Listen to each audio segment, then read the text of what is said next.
tell me your name and where do you live? Okay. I am Martha Williams, Martha McClenny Williams, and I live in Wakefield, Virginia, which is Southampton County. It is a farming area. I grew up on a farm. My father purchased the farm in 1947, and we still own the family farm. And I recently moved back to the family farm from Norfolk. So that's where I am residing now. Okay, so hmm you've got kind of sort of working hmm in the soil is part of your family history. And, you know, are you yourself a farmer or do you kind of sort of just live there or do you help with the garden? What's your hand in this as far as still tilling the land that has been left before you? Okay, I have always worked the land, Mhm. but as a family of five children, three girls and two boys, Mhm. the boys were outside, the girls were in the house, but I do have a sister that is and was always a tomboy. So she was always following my father on the tractors and the trucks. But I canned, I planted, and right now I have a small garden in a big tub. So I grew some greens last year and mint, and that's about it. But this year I will have the full year, so I plan to grow a few veggies on the farm. But it's still a working farm. We rent the land to our neighbors, our two African American brothers. Their father, my father, were co-farmers and very busy in the agricultural business. So it is still a working farm. And we grow now corn, soybeans, and wheat. But when my father was farming, we grew watermelons, we had hogs, we had cows, we had horses, we had sheep, we had the whole 9 yards. And so we were a farm. And then my mother raised calves. She sold veal. That was her part-time income. So it's still a working farm. We owned 130 acres. We sold part of it when my father passed, and now we own 50. And we sold 50 to a relative, not a relative, but a neighbor. But we have since then sold part of the farm to some of our grandchildren because we hope with them having a stake in it, they will keep an interest in the farm because we want to keep it in the family. My mother's father and grandfather were farmers. My father's father was a farmer. So we are a farming family.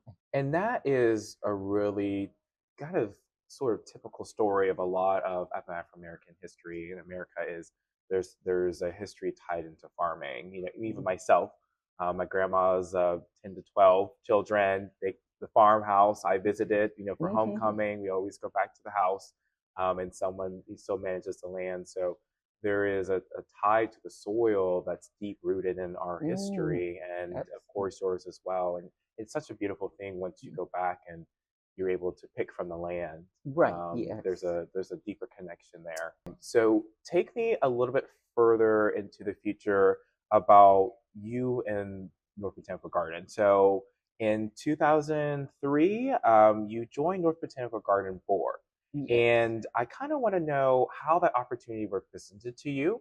Where were you at, and what were your kind of thought process of being asked to join this board? Right. Well, it's a funny story. And I always say that the garden chose me, I didn't choose it. Mhm. What happened was I was teaching at Hampton University, an associate professor there in the Department of Education. My department chair said to me one day, Martha, you're doing a great job here, but you have to do more outside activities other than just working in your church. I think I was chair of the scholarship committee or something like that in my church at the time. Well, I had just returned from Africa and came to Hampton University to teach. Well, I had always served on boards and ran a nonprofit early childhood organization as executive director. So always been involved in boards. And what you said, outside activity, well, the only thing I could think of was probably need to join a board again, which I don't want to do. I'm just busy here at Hampton. I was director of teacher education, teaching 3 or 4 classes per semester, involved in accreditation. So I'm saying I'm up to here. What do you want me to do more? So what happened? I decided, okay, I have to bite this, right? I cannot escape it. So let me go to Norfolk to talk with the chair of the. There's a United Way committee, J.R. Law. He has a list of boards that need representatives, and so J.R. was the expert, and I think he just retired. But anyway, I went to J.R. I said, J.R., what kind of boards do you have available in the area that I might serve on? So he gave me his notebook, and I looked at nonprofit organizations. I looked at it, and I saw Norfolk Botanical Garden. I said, okay, I'm from the farm. That should be a pretty easy one. Maybe something might be fun. So I went to my city councilman because that Norfolk City Council appoints a representative from the city to serve on the board, and that person was rotating off. So I went to my councilman, Councilman Riddick, and I asked him. He said, well, I'll look into it. And so he called me in a couple of days. He said, Martha, it's a go. We can appoint you to the board. And so sure enough, I arrived in September for my first board meeting. Dana Parker was the president. Then we had our second board meeting October. And in October, a group of middle school students came. And so that kind of got into the history of the garden. But that's how I joined the board. It was because I needed to do more community service for my career enhancement. And so that was just going to be a quick appointment. And so that's been since 2003. And we are at 2025 now. So. And that's always the thing. We're gonna hop in real quick, get what we need, and then hop out. Mm-hmm. And we're gonna talk about a little bit more about these middle school students. Mm-hmm. But I do want to talk about a little bit when you joined. They asked you to chair the diversity committee. Right. Tell me about when you walked into the committee. What were they doing, and kind of sort of how you wanted to help guide them to something more. Okay. Yes. So Dana, when I attended that board meeting, mm-hmm. or on that board, I was the only African American person. So at the meeting, when before diversity committee, at that meeting, a group of students from Ruffin Middle School had come to the board to ask if they could do a community service project at Norfolk Botanical Garden. That was in October 2003. We had just come out of Hurricane Isabel, and there were about 300 trees that had fallen at the garden. So there was a big article in the newspaper which stated that Norfolk Botanical Garden would not be able to host this Garden of Lights because the garden was devastated. And it had to be cleaned up. So the students thought, man, this is a wonderful idea. We will go to the garden and help them clean up. That's our community service project. It was a committee. First year this committee had ever been formed at Ruffner Academy, and it was called Future Problem Solvers. And so they had to select a community project to serve in and to solve a problem. So, but the garden said, no, you must be 16 or over. These were 6th, 7th, and 8th graders in one Booker T. Washington High School. So they knew one of the board members, Sybil Stone, and they asked Sybil, well, can you go to the board and ask them if we can help them with their diversity? Because several of the children on that committee, and students, I should say, on that committee had been to what Norfolk Botanical Garden hosted as an annual Heritage Day. And they noticed that in 2 years in a row, these students, it was a diverse group of students, these students recognized that everybody at the garden, participating in the garden, all around, did not represent the committee. And so they thought, there's a problem here. This garden is not representative of the community we live in, Norfolk. So Sybil brought the request to the board, and sure enough, the board had done a SWOT report during their strategic planning the year before. One of the complaints was lack of diversity at the garden. So this was just a home run for the garden. They said absolutely yes. So of course Dana looks around the room and she says, Martha, would you chair the diversity committee? Well, what am I going to say but yes? So anyway, that's how so anyway, the diversity committee would be made up of board members. Board member would always chair the committee. Other board members who might be interested and botanical garden staff members, community members, and other people that might be interested. So I think we ended up with 15 people. And so our goal was to have the board embrace diversity, have the garden embrace diversity in its program, and also increase the attendance in the community among diverse populations coming to the garden. So and I think at the time, probably the only non-white population that attended the garden for any activity, probably weddings, because some people had attended weddings, but other than that, very few people visited the garden. For what reason, I'm not sure, but just did not. So the goal was to increase the diversity. And so I was chair, and we set upon Anne was the coordinator of the education committee. And so Anne would work with the students at Ruffin Academy and their advisor, Elizabeth McLean, and then work with garden staff to try to come up with programs. And so that's how we really got started with that. Wow. So it right off the bat, it wasn't going to be an easy forward, forward seat. Exactly. And you got thrust into these kind of long-standing dynamic projects that really helped shape the garden into more of completing their mission, which is a garden for all. Right. And these students had a heavy hand in this sort of diversifying the garden. So, it speaks volumes about the youth during that time wanting to do such a project. Absolutely. And so I kind of want to dive into that collaboration with the students. So at the end of the day, what was the project that the garden and the students came up with, and how did you guys kind of get that started? The research or kind of sort of marketing? Yes. Tell me a little bit more about that. Right. Interesting question. The students, what the students did, the students would attend meetings.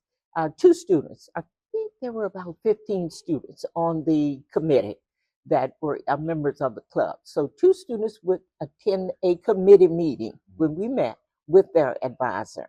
And so the first meeting, the students came. So students' goal was, first we need to research the history of the garden, because we don't know anything about the history. We just know that there is an issue here, but we need to research. So the students began to go through the history here at the garden. Well, there wasn't a lot of history here. There were some file photos. Fred Hewitt, who was Frederick Hewitt, rather, who was the person who came up with the idea with Tommy Thompson from the city of Norfolk, who was come up with this idea of a garden, wrote a report in 1965. He was here from 1938 when the garden first originated until 1965. He retired, so he was the person, the administrator. Well, he had written a report, and in that report, he had praised the garden, and the garden had received so many accolades. And he said that we need to praise the human element in this report. And the human element in that report was the legislator in the Virginia General Assembly who granted the first $76,200 for the first year to work WPA funds. And then the Norman, the congressman, the second year, who gave $138,000. So, and Tommy Thompson, who came up with the idea, that was pretty much the human element. And in the report, it had 200 Black Negro women, 20 Negro men were the gardeners, the planters, they called them. That's all that was mentioned. And there were 5 names in the files. And those were the 5 people who remained when the WPA funds ended. And they stayed on and worked in the garden continuously. And but there were no more names. So the students came up with the idea that, okay, we will do an oral history of the garden once they found that out. And maybe that will generate some interest in the community. People will want to come to the garden if they're relatives, their family, if we can find people. So what they did, they advertised in the paper and civic league meetings and churches. Do you know anyone who worked in the Norfolk Botanical Garden? There were 200 African American women, 20 men. Does anybody have a family member? Is there anyone alive? And so the students came up with 11 names. And they broke themselves, divided into teams of 2 or 3, and they interviewed the families. So their goal was to put together an oral history project. And so when they came to the second meeting, that's what they told us their goal was, after they read the history, come up with an oral history project. So after when they came to the second meeting, they brought one of the people that they had found, and that was the son of Sally Tucker Austin. He was 83 years old at the time. He came to the meeting with the students and their director. And at the end of that meeting, he was asked to speak and tell the story about his family. And he said, "You really don't know the history of the garden." He said, "You have no idea what the history of the garden is." And he said, "Let me tell you about my mother." And his mother, he told us how they had to wrap her legs in rags, not cloths, not socks, in the morning to cover her feet. And in the evening, she came home and she was frozen, and they would make a fire and they would unwrap her feet. And he talked about how she cooked breakfast in the morning before she went to work, and then had to be at the bus stop by like 6:30 in the morning to catch the ride. So anyway, when he finished talking, this is no exaggeration, everybody had a tissue. It was just a really heart-wrenching story. So I think we were in as a committee at that point. The garden was saying, we need to do something. What? We don't know. And so then the committee went about, making a long story short, the committee went about establishing different goals. How do we honor these ladies? And Robert Witovich, who was the head of the art department at Old Dominion, had been working with the garden some years. He was interested in landscape architecture. And he had a graduate student, Cheryl White, who was interested in landscape architecture. He was working on a master's. So anyway, he was our real consultant.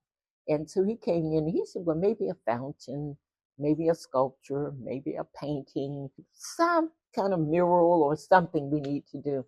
And we need to raise, we knew we needed to raise about $100,000. So all of these little goals kept emerging from the committee, bringing in more people. We had to write an RFP to send out requests for artists.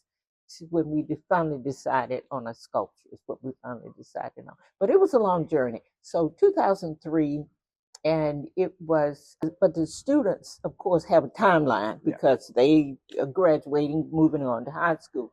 So the students completed their project in 2005. They did the oral history, they brought it to the garden, they went to their competition at the end of the year. I guess every 2 years they had an international. It was the state of Virginia, the U.S., and I know there's Canada, New Zealand, Australia. I think about 20 countries. Wow. Anyway, there were 2,000 students in this organization when they met in February 2005. And the students with this project, which they call Digging into Repressed Dirt Project, they won first place. And of course, this is 2005. So the diversity committee is involved with them. And so by this time, Cheryl White is also involved. She's working on her thesis. She has a timeline for graduation. She goes to the Virginia Historical Society and asks if this could be maybe a historical landmark. And so the students had done the research. She had done the research. Tom Hauser had researched the area, the 25 original acres, which were still there. Azaleas 12, 13, 14 feet high. And so that was all documented. And so by this time, the community, the city was on board. And we had one original gardener. But there was another gardener out there who had not shown up yet, because she still, it was the work that the gardeners did during that time.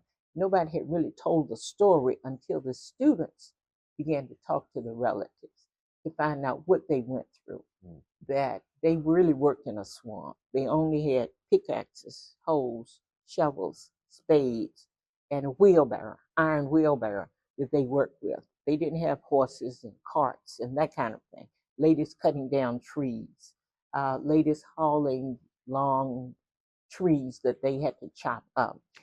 In the winter, ice on the ground, they had to pick at the ice. So no one knew that. They just knew that these ladies worked in the garden, and this was a swamp there. And so the families began to tell those stories. So there was a lot of shame in that. Just imagine Mrs. Tucker, Mr. Austin's mother, was a high school valedictorian. He was a high school teacher. She had a championship basketball team. Just imagine, and then you have to come back and you have to do this kind of work. She didn't even tell her grandchildren. Her grandson did not know his grandmother worked in the garden until one day he was here at a celebration, and someone told him who knew him, said, "Your grandmother worked here." He said, "My grandmother never told me that." He went and asked his grandfather, "Did grandma really work there?" He said, "She never wanted you to know that."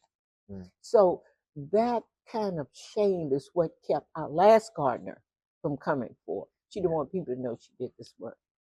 So by embracing it, and that's why history, Black History Month or any month, history is so important, because if you don't embrace your history, if you don't tell your history, if you're ashamed of your history, then it's not going to get passed on. And we're going to repeat some of the kinds of things. We keep living in shame and doubt. And this, I think, brought about a legacy that had been hidden for such a long time. And the articles in the paper were so negative about the ladies. When I went back and read the articles, it said 600 unskilled Negro women who were accustomed to working in the spinach fields and doing stoop work were unemployable as related to WPA projects. They were not employable. And so they were looking for something to employ these ladies. So they came up with this swamp project for them, because they could work in the swamp. So that was not very positive. The ladies were reading these things in the paper. Some of them had been nurses before. 60 of them had been working at Norfolk Community Hospital, which was the African American hospital at the time. 60 of them had been working there, and they were cut from their jobs because they were told that there was no more work, that there was no more funding. So they took them from their jobs. They took them to Calvary Cemetery, where they were transplanting plants, and they brought some of them here, and then and that was the end of their sewing job. But then 2 weeks later, they replaced them with white women. But they said that they didn't have any funds because they wanted to use those ladies for a different purpose. Yeah, you kind of hit a lot of notes, and it's great because there's the timeline is kind of interesting, right? You talk about 2003 and look at us now in 2025, and you talk about community coming together to highlight this history. And I love the conversation about sometimes people are ashamed about their past, but the past really helps us really move on. And hearing people's stories and the garden and the community effort to make them feel more positive allow people to share more of their stories.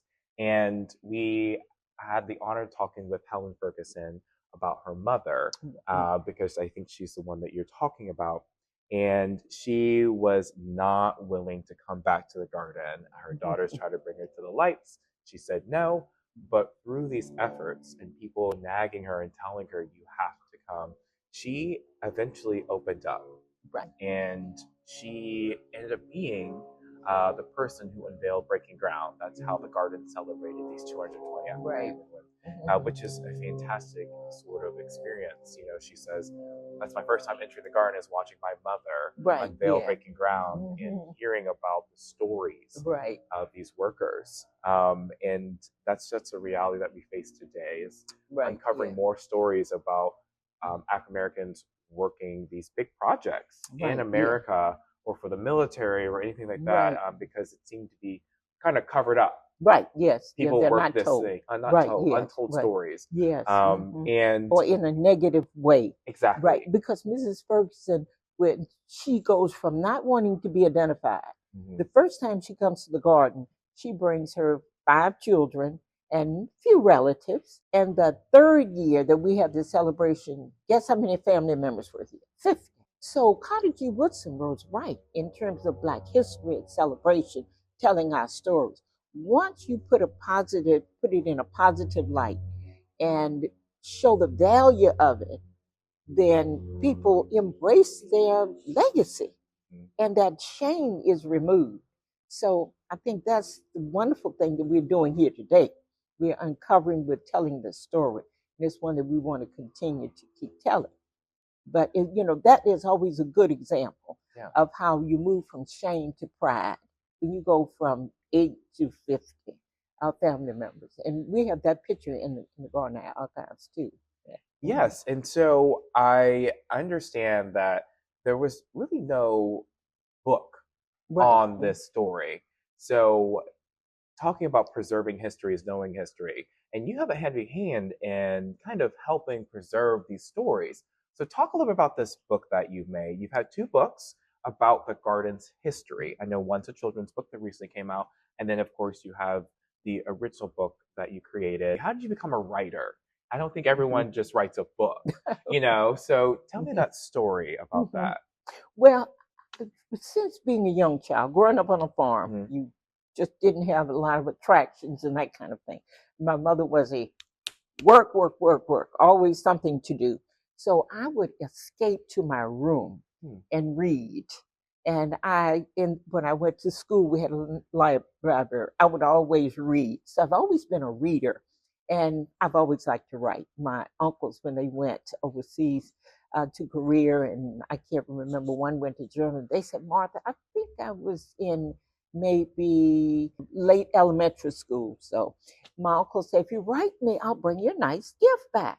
And so I think I developed a love of writing. And so I would write my uncle twice a month. And when he came back, he bought me a big Japanese kimono doll. And then I remember the other one brought me a watch. So I've always been a writer and a reader. I know for a fact there wasn't a book. You didn't follow someone's book and be like, okay, next we got to ask so-and-so. So how did you become the writer of this book? Tell me that story and that legacy that you're leaving behind so that someone can pick up this book and learn a little bit more about the garden's history and the workers.